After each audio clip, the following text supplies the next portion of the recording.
Hello, everyone, and welcome to this session. I have the pleasure of being your moderator for the next 45 minutes, and this session is Powering the Mechanization Revolution in Smallholder Agriculture with AI. I'm especially interested in this. I'm a big fan of Hello Tractor and the whole Uber of a tractor idea, and also very interested in the power of AI. We're going to hear today around how these two thought leaders and subject matter experts have come together to understand how we can use AI in demand planning for the services that Hello Tractor provides. So I know I'm really looking forward to the content of this session. And we're going to start with Robert Hidari, who's from Hello Tractor. So I'll hand over to you. Thank you, Jenny. Let me just share my screen here. And as I'm sharing my screen, I read up on Harvest Plus, and it's an amazing company. If this was, an in-person event, I would ask for a round of applause because, getting calories that we need is important, but getting the nutrition that our bodies require to function is also important, right? Like iron deficiency destroys energy. And if a human can't, get up and do the work that they need to do, they don't have the energy to do it, then technology itself, in a place where there is no technology, can't accomplish as much as it could. So thanks, Jenny, for helping us help those who need it the most. I feel like we're all part of this one equation. So why am I here? I'm a chief technology at Hello Tractor. I've worked at a lot of different technology companies, and I never thought I would work in agriculture. I was surrounded by it. I grew up in Central Europe, in Eastern Poland, and so back in early '90s, there was a lot of manual labor. There were a lot of animals doing the labor. There was a lot of very old Soviet equipment out on the farms, and then I moved to Chicago. Right in Chicago, we're in the Midwest. We're kind of at the peak of agriculture innovation. There's a lot of fascinating things going on here, right? From precision farming to automation to these massive farms that do amazing things. And over the years, these experiences kind of came together. And I started talking to Jahil Alver, who's the founder of Hello Tractor. He told me about what they do and the impact they're doing, the possibilities. And during that time, it was just a couple of years ago, I was already starting to think how to apply my skills to do something more impactful.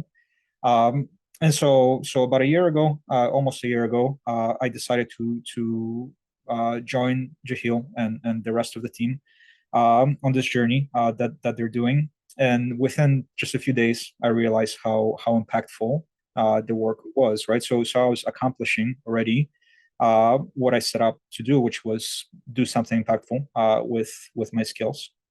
And so, working in sub-Saharan Africa with our customers and with our farmers, I'm seeing the innovation like no other. The people that we work with, everyone has an idea, and it's not that they just have an idea, they actually execute on it. I've never seen anything like that before, and I've worked with companies in Silicon Valley, right, and kind of all over the United States, and the level of innovation is just amazing. I'm seeing young people mature in their jobs as technologists, and so it's been amazing to see our coworkers and everyone else in the region come up with these very creative solutions to problems. And so enough about me. What I'm here to talk about is Hello Tractor, right? Who we are, what we do, why do we do the things that we do. And because I'm a technology person and this is a bit of a technology conference, I'll touch on a little bit about technology. And then more importantly about the data, right? Because technology is just a tool. We end up with a whole lot of data, and I'll tell you why. And then what do we do with this? And with that being said, we will transition to Vivek, our friend from Atlas AI, who will tell you more about an amazing product that Atlas AI has been working on to help Hello Tractor achieve some of our goals. And so, I'll pass it on to him at that point. So I think everyone here is familiar with these numbers. That 80% of the food that's in the region is produced by smallholder farmers. that those smallholder farmers employ about 60% of the population from the region. These statistics are why we are in the business, and I'll talk a little bit about the business in a second. And you are all probably familiar with this, but it's you who are familiar with this. I was sitting at someone's house the other day, and I was telling them about my job, and they said, "Well, how can you do any business right in sub-Saharan Africa when everything is so dry? How could anything grow there?" Right? I think a lot of you know that that's not accurate, right? It's okay that not everyone knows, right, what the geography of the world looks like, but 65% of the arable land in the world is in this region, right? That is a lot.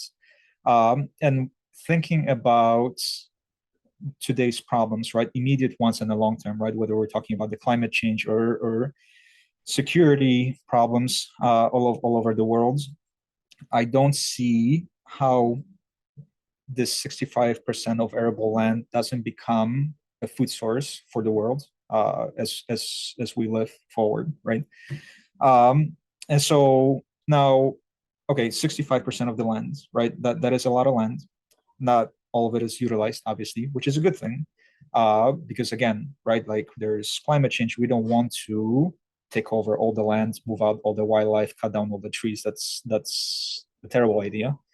But there are better ways to deal with this, right? To take that 65%, utilize a small piece of it, and be a whole lot more productive and provide for the world.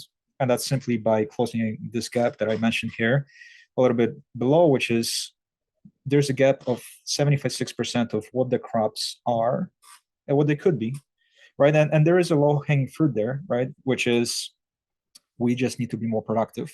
And I always tell my technical team, right? Like, I don't want to work more. I just want to work smarter, right? So we could achieve a whole lot more with the same level of work if we just become more productive in if we work in a smarter way with what we have. And that creates an opportunity for us, right? So the opportunity for us is to provide mechanization, and that is what Hello Tractor does. Right, we provide mechanization for farmers. We give them access to tractors, which, as you may know, there is not a whole lot of them in this region.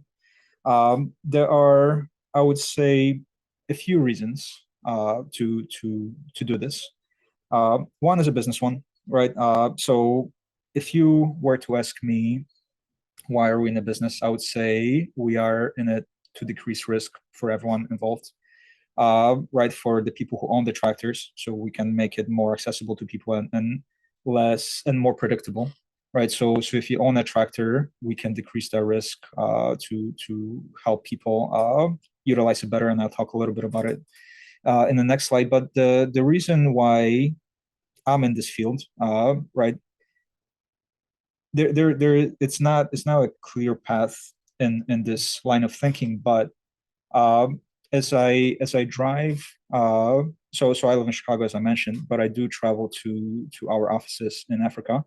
And as you travel in the countryside, right, you see a lot of farms, smallholder farms, and you see a lot of families working out there, right? And by families, I mean families, right? Parents, kids, all different generations, right? And as a parent, I want my child to do whatever she sets out her mind to be in the future, right? I think for all the people who have children here, that is the one goal that we all have, right? And how do we do this? We do this by letting them experience different things, whether it's education, sports, whatever else. But without mechanization, right, in these farms where there's a lot of manual labor and the whole family needs to participate because it's impossible to do with one person, a lot of these kids don't get the opportunity to do that, right? So mechanization is, in fact, there is a very direct link, in fact, behind mechanization and lowering child labor, giving these kids an opportunity to get education and then come back and help their parents in a more efficient way, right, with creative solutions. So to me, that is the reason why I'm here, and that's why these statistics are something that keeps me, it helps me wake up at 4 a.m. every day to work with my team in Kenya and Nigeria on solving some of these issues. And so as far as, improving these numbers, right, the improving the numbers of tractors in sub-Saharan Africa and South Asia, where we're also present, how do we do that? So going back, right, Hello Tractor, we provide access to tractors. We do that through a variety of ways. Maybe I'll tell you first how we started. So we started as a fleet management software, essentially. Then we created this ecosystem for people to share tractors between each other. And then we started putting devices on all those tractors. So we actually have hardware engineers who go out, and all the tractors that are on our platform have sensors on them. And those sensors track, the location, the fuel usage, the wear and tear, all these different statistics, right? They kind of flow back to us. And as the business has been progressing over the last 7 years, we realized that we can take this data and we can figure out which tractors are more productive than others.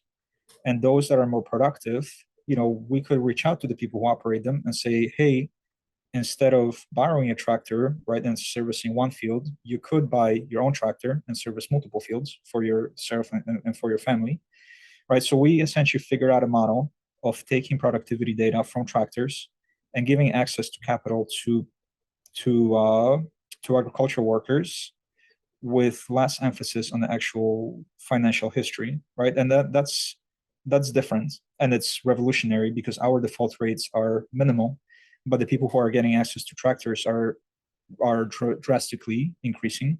And so from this fleet management software to sharing economy platform to the devices to now financing tractors, and then we kind of expanded on it and we started building physical locations. And so in addition to financing tractors, in addition to helping people borrow tractors from each other, we also, in these field locations, help people learn how to operate them, how to maintain them. And so we're creating new jobs that didn't exist before in the areas where we operate, for example, Kisumu, by Lake Victoria in Kenya. People can come in, they can do the training, which I'll talk a little bit in a second, and some of the cool things with technology we're doing there. They can interact with our partners, whether it's to buy fertilizer, seeds, storage containers. They can take a look at our experimental farm to see how all those partners can help with growing whatever it is that we're growing at a given time on our experimental farm. So yeah, that's kind of iteration where we're at right now, right? Financing and the hubs in addition to all those platforms. And so today we have serviced, we're servicing over 1 million farmers. We have serviced nearly 3.5 million acres of land with 4,000 tractors. And because of these numbers, kind of going back to saying that I've never seen that kind of innovation anywhere else before, we are essentially the largest farm equipment marketplace in the emerging markets. This is essentially the history that I just talked about, right? So we went from the marketplace to where we are now. We're kind of in the scaling phase with the marketplace and the financing and the hubs. So now, as far as the technology, right? I promised I'll talk a little bit about our technology. So as far as our fleet management and IoT, as I mentioned, we have our hardware operators out in the fields installing our sensors on all the tractors that are out there. We operate in about 20 different countries. They kind of travel all over the place.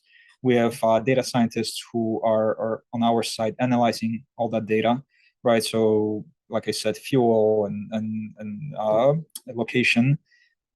And then we present it to our customers, right, in this fleet management software. And we say, hey, here's your tractor. Here's where it's servicing the field. Was your field serviced? How was it serviced? We track all that information. And it's been vastly successful. We also have a marketplace, right, where I mentioned this was one of our original core businesses, has been, which allows us to match different parties who interact with us. So to kind of give you a little bit of more background, right? So we are Hello Tractor and we operate with farmers. Those aren't the only people that we interact with, right? There are also operators who need to drive the tractors, but the tractor has to come from somewhere, so it's probably the tractor operator. And then there's also a booking agent who facilitates interactions between all these people, right? 4 different customer types, and they all operate on our marketplace. And something that I'll touch on in maybe a slide or two is that we help match these parties between each other. And something that that Atlas AI will talk about, in just a few minutes is, the product that they've been helping us build, which is part of it is here, matching people who are in close proximity, and allowing them to work together more efficiently and faster and get access to these tractors faster in case they don't own them and need to borrow them on the marketplace. Another product that we're working on right now is for the operators as well, to match them with the right farmers as well as based on their skill level and experiences. Then there's financing. As far as the technology goes for financing, that is more on our side. It's internal work. Again, let's say I touches it too, which we'll talk about in a second. We built quite a few internal tools for underwriting and ensuring the process moves quickly, because we always have tractors kind of in the pipeline, and we need to distribute them as fast as possible to get people access to the tractors that they need, because people are always queuing up for the tractors. But we need to do it in a smart way, right? And again, leverage all the data that we've collected. And so on the finance side, right, we utilize our data warehouse, which I'll mention in a second. And then there are hubs, right? At the hubs, it's physical, but we are entering this gray area of digitizing some of these things. And so some of the things that we're working on right now are payments, right? And there are some pilots running with involving hubs and digitizing payments through these hubs. Again, some of the things that we're working on, I'll mention in the next slide, are things like VR goggles, which are combined with our hub strategy. And so as far as innovation, right, some of the more interesting things that we're working on that connect back to those 4 different product types that I mentioned. On the hardware side, right, we have these sensors that I mentioned. They measure everything. We continually improve how we operate with these sensors. We experiment with different ones, whether it's on tractors, on implements, different connectivity, right? Whether it's cellular data, Wi-Fi, or Bluetooth. All those things are always iterated on. We work with virtual reality. So this one is kind of interesting. And this guy here that's Jahil. He's the founder of the company, sitting at our hub. So that's kind of what you see in the background there. And what we do with those, we help to train operators, right? It helps us scale the operator training. And so this is very much in production. People are using it. People are training on it. We have a very successful operator training program at our hubs, and VR is a part of it. And again, going back to what I said before, that I never thought I would work in agriculture. I never thought I would see VR glasses in sub-Saharan Africa being used by operators in the middle of fields, training to how to use tractors. And then we use cell phone sensor data. Sorry. So, apart from the sensors in the tractors, we also let our customers submit the data to us through their phones, so we can match them with the tractors and with the farms and a whole lot of different pieces. And then we combine all this data, right? And we go to the next phase, which is actual data. We have a very I would say impressive data warehouse. That's always a work in progress, that allows our internal employees to make certain, first come up with some assumptions, hypotheses, and then actually validate those based on the data that we have from all that equipment that I just mentioned. We're working with various partners who I'll mention in a second on things like AI-based agronomy recommendation engines. We're always thinking how to phase in more technology for our customers, right? So tractors really are just a start, right? I always say you can't really go too deep too fast with technology to places where it's new, and we're already pushing it with the applications, the cell phones, the sensors on the tractors, and tractors themselves, and the implements. But as people are getting used to that technology, right, they will get used to using our recommendation engines, and with this, now we get into this phase of actually being more precise about farming and why you need to do something in particular on a particular day in the field as a farmer. And then there's the software piece, right? So as I mentioned, we're right now working on something incredible as far as the payments go. We're releasing the pilot soon. It's it will be scalable across different countries. I think it will increase the trust of our customers, not just in us but also in each other, as far as transferring the payments and facilitating the transactions, getting the access to the actual cash quicker. And then, as I mentioned before, we have these underwriting tools, which are getting more and more automated through some of our own models, but also through models like the Atlas AI we'll be talking about in a minute. Now, we can't do anything alone. No one does conference, right? No one does anything alone. You need partners, you need friends to help you out. And so we are always working on these innovative things with a whole bunch of people. So we've worked with Stanford and Boston universities on some of the moonshot projects. We've worked with universities in Italy, UK, and Japan, where we have researchers, professors coming into our hubs and exploring topics that need more research before there's any prototyping. Then we have companies that we worked with, like whether it's Google, IBM, and John Deere, one of our investors, who help us prototype ideas that benefit kind of everyone in the ecosystem. And then there are vendors, right, like Atlas AI, who is here today.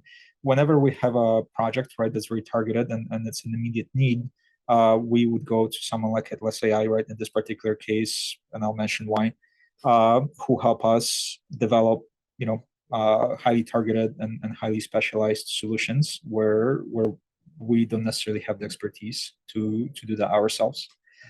And so Atlas AI, right?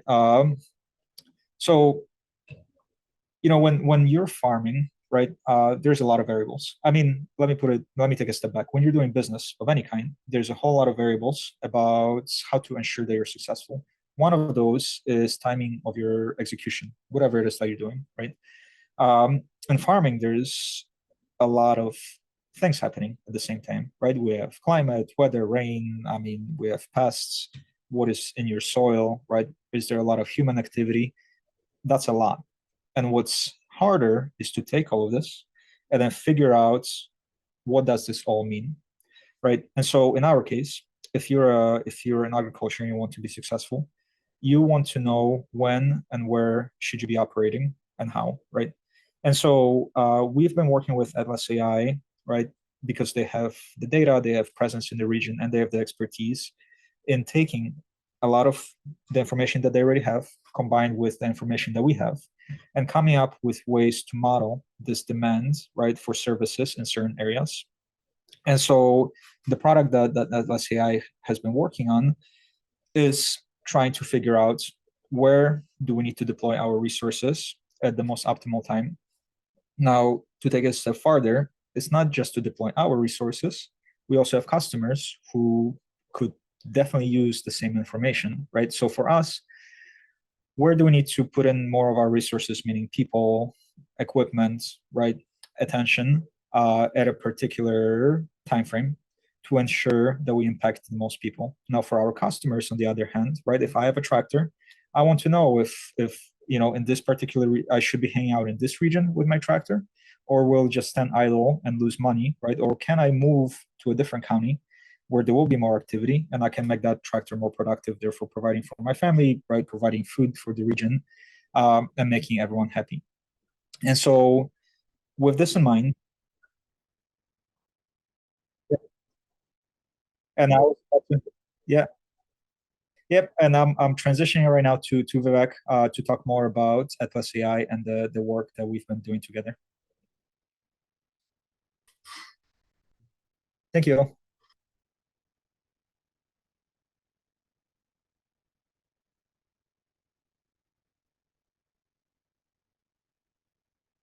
Vivek. So over to you, Vivek. Thank you for the introduction, Jenny, and thanks, Robert, for the setup. I will just quickly go into full screen mode so you can see my slides a little bit better. My name is Vivek Sakrani. I'm Vice President for Data and Analytics at Atlas AI, and today I'll just quickly cover how we assisted Hello Tractor with demand forecasting for the asset utilization issue that Robert has been addressing. So as Robert has well summarized, Hello Tractor's mission is to improve farmer livelihoods by revolutionizing reach in terms of accessing mechanized equipment. And Robert has also covered why this has been challenging historically. But for Hello Tractor's business mission to work and for impact to be realized, this access to mechanization has to be far-reaching. It means that Hello Tractor needs to know exactly where the farmers are, when they may be likely to benefit from having access to tractors, whether it's during field preparation, planting, or harvesting, and making sure that the tractors are available to them at the right point in time and at the right price and cost. So by understanding where and when demand is likely to occur, Hello Tractor can then dispatch and encourage the tractor owners as well as operators to be available and be more agile in terms of delivering.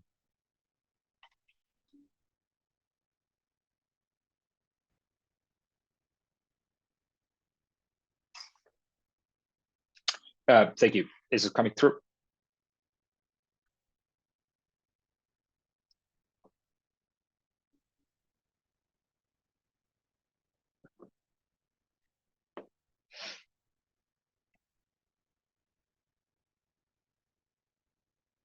So Atlas AI, a word about our company. Atlas AI is a geospatial artificial intelligence company that was founded by 3 professors at Stanford University, one from computer science, another from development economics, and a third from remote sensing.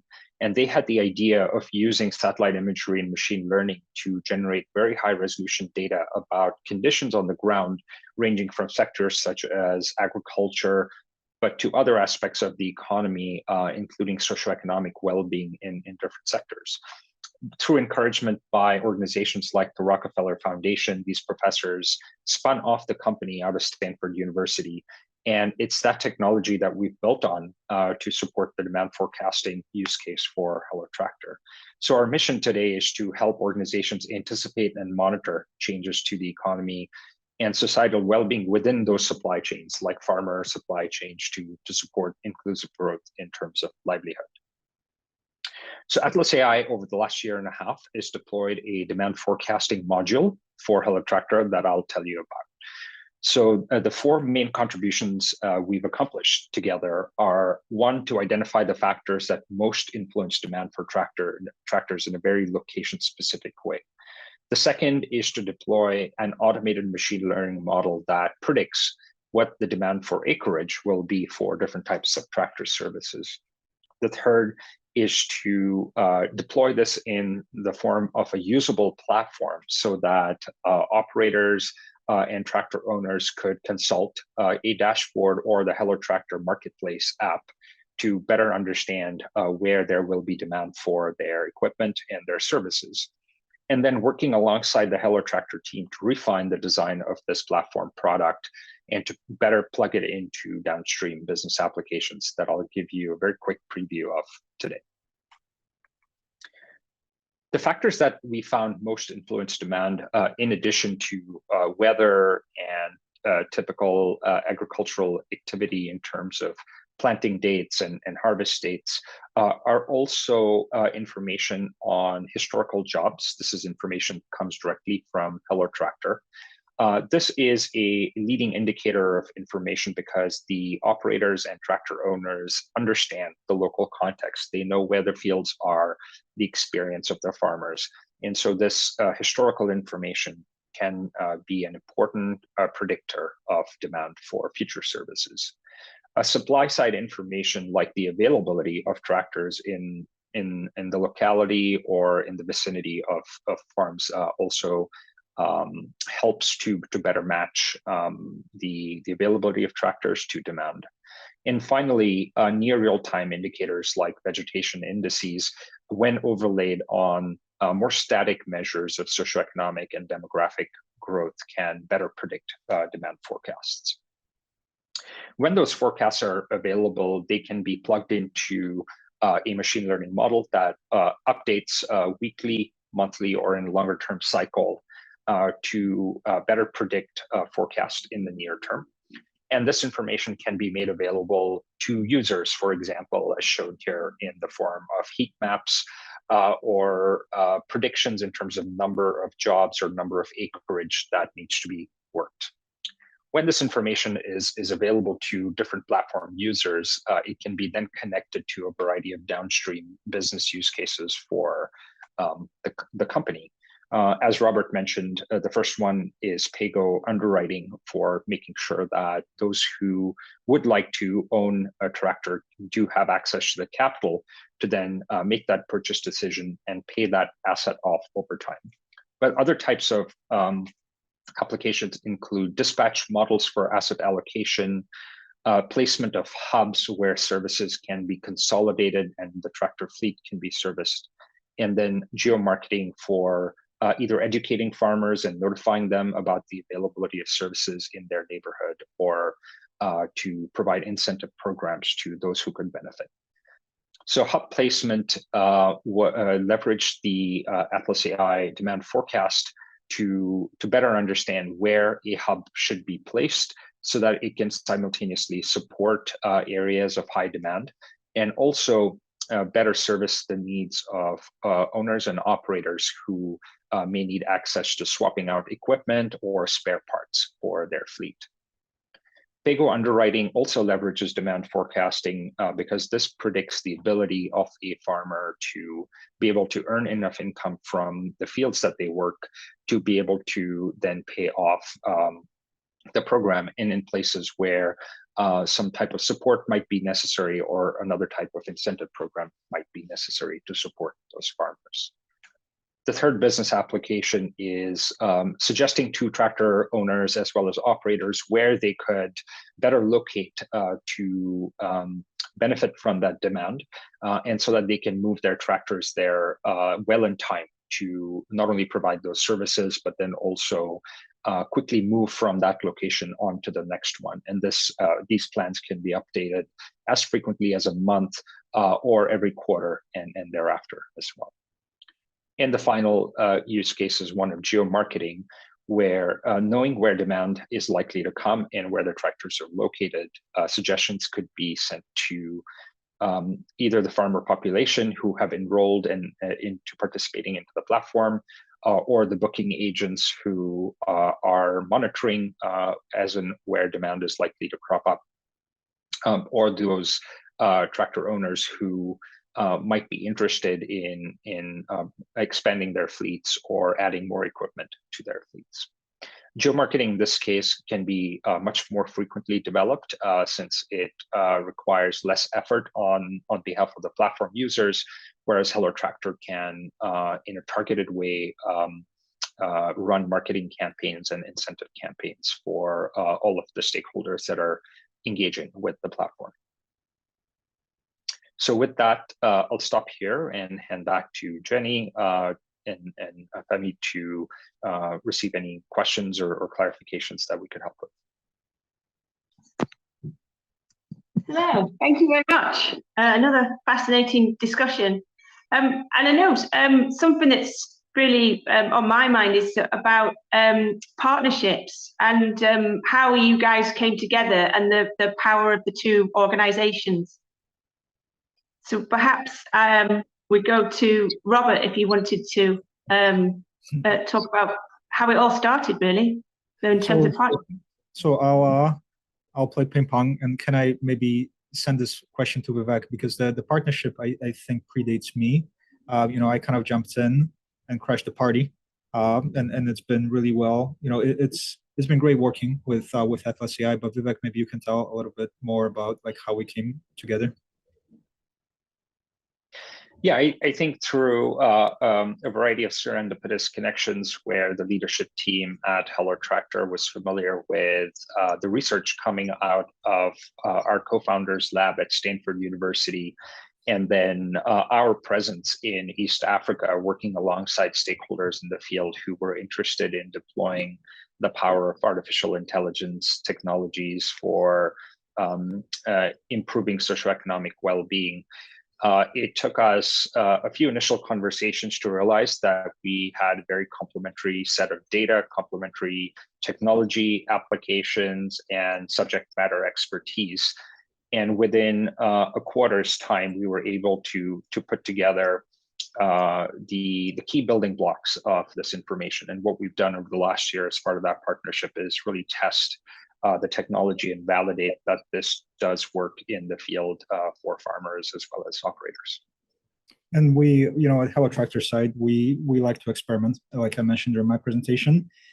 So it is, it's one product, right? But we are trying to apply it in multiple ways, and through a variety of medium channels to our customers.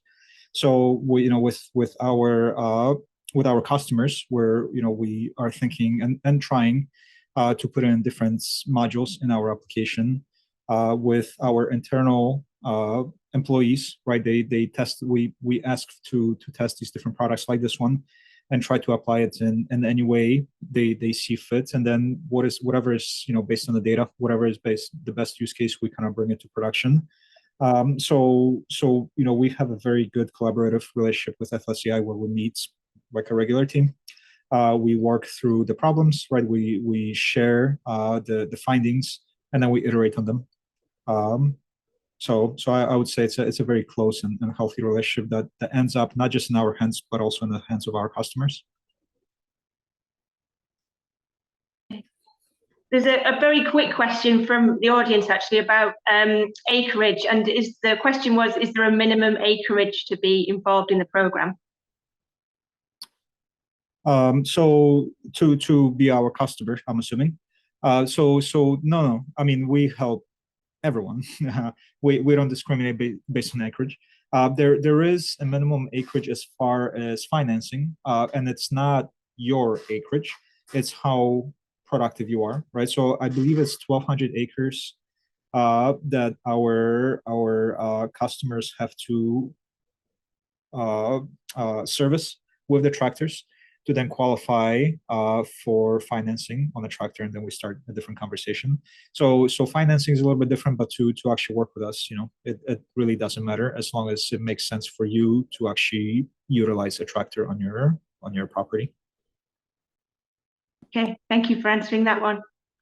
Well, thank you to you both. I felt like I was part of the audience actually. I was so interested in everything you're saying, and I'd love to talk to you both more and look for even more partnerships. And with the time now, we're going to hand over to Femi, Jewu, and Andrea for the close of the day. Thank you. Thank you.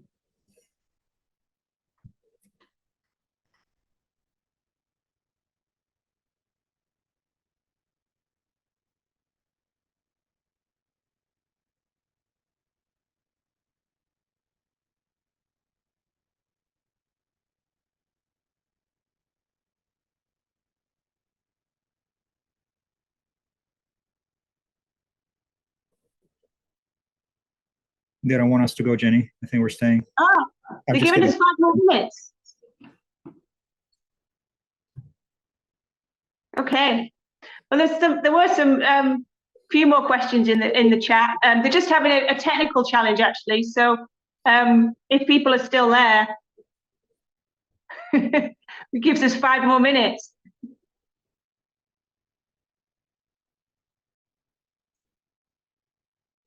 Yeah, they're just working on some technical challenges, and then they'll switch over. So a couple of more questions from the chat there. So I had a question about research and publication of your results, and how are you working together to research impact and to research whether it's through peer-reviewed journals or other forums? On our side, we provide fellowships and we work. So we bring in researchers to HelloTractor to work with us as part of the team. But we also have partnerships with universities where we have specific arrangements where they can write their own publication if we're talking about actual white papers. On our side, we do publish our results, but they're not professorial. For that part, I think Vivek here is a PhD, so I'm going to throw it back to him to see what they do with their results. Yeah, so a lot of the research that this drives is first and foremost internal, helping us understand what types of new products we can bring to market, how can it best be made available to users like HelloTractor in the field, and then over time take stock as to how it made a difference and how it moved the needle. And in fact, it often takes even longer than 6 months to a year to collect all of that information, as there's a lot of inertia in the socioeconomic well-being of these farmers and their livelihoods. So that data collection is ongoing. Publishing that information as and when it becomes available comes very naturally to us because of our academic DNA. And much of our research over the last decade or so has been published in peer-reviewed journals like Nature and Science, where once we've had a chance to systematically build up the observable data, we're running it through very rigorous methods.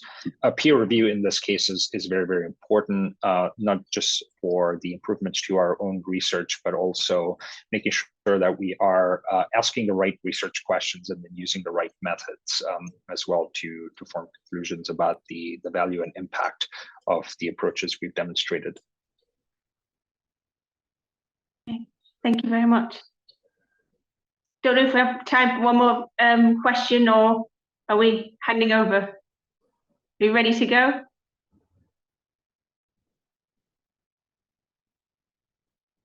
I think we can pass it over. You're ready to go. So thanks again, and thanks for answering those final few questions. And we'll now hand over for the closing section. Thank you. Thank you.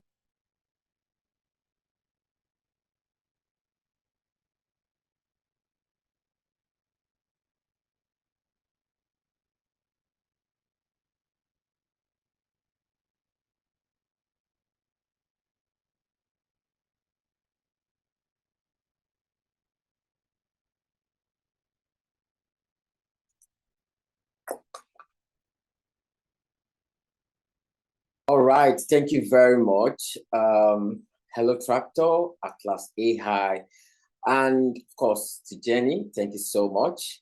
That was actually an amazing section, learning about the innovation and how you are actually able to marry artificial intelligence and your marketplace and all that. I mean, this is actually so far. Thank you so much. Now, guys, it is actually time for us to transition to more opportunity for you to actually interact and connect with one another. And it's time for our exhibitors booth or expo booth. So if you go back to the pane, to the Zoom platform, you would see.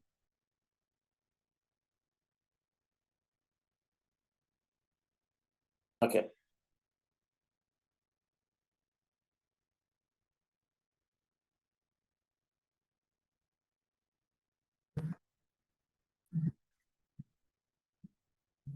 Sure. So hello, everyone. Thank you, Matt. I'm Andrea. I work with CGII, and I'm here to share some exciting news with you regarding the creation of the Learning Network and ICTforAg, which will enable us to maintain these fantastic conversations that we've been having today, access valuable content, including all the content from this event, but also we will have access to a virtual collaboration space to find new connections and opportunities to work beyond what we can do in this event. So if you are keen to join this ongoing network, please visit us in the link that we're going to paste in the chat. And don't hesitate to register. We will be contacting you soon on this learning network and ICTforAg. Thank you, Matt.